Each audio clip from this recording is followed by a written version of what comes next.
আল্লাহ ছাড়া কাউকে ভয় করব না, আল্লাহ ছাড়া এত কাউকে ভালোবাসবো না।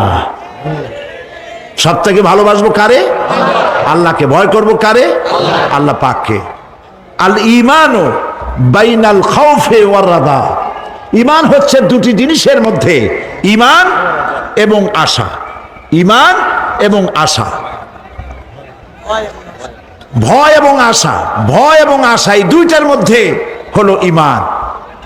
হযরত ওমর রাদিয়াল্লাহু তাআলা আনহু কিয়ামতের দিন তিনি বলেন, কিয়ামতের দিন আল্লাহ রাব্বুল আলামিন যদি বলেন পৃথিবীর সমস্ত মানুষ জান্নাতে চলে যাবে, একটা মানুষ মাত্রই জাহান্নামে যাবে, আমি আল্লাহ পাককে এত ভয় পাই, হতে পারে সেই ব্যক্তি আমি ওমরও হয়ে যেতে পারি।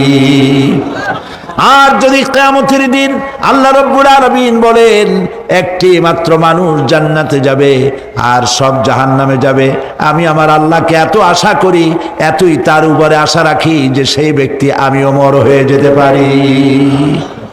ভয় এবং আশা, এই দুটির ভিতরেই হয়েছে ঈমান।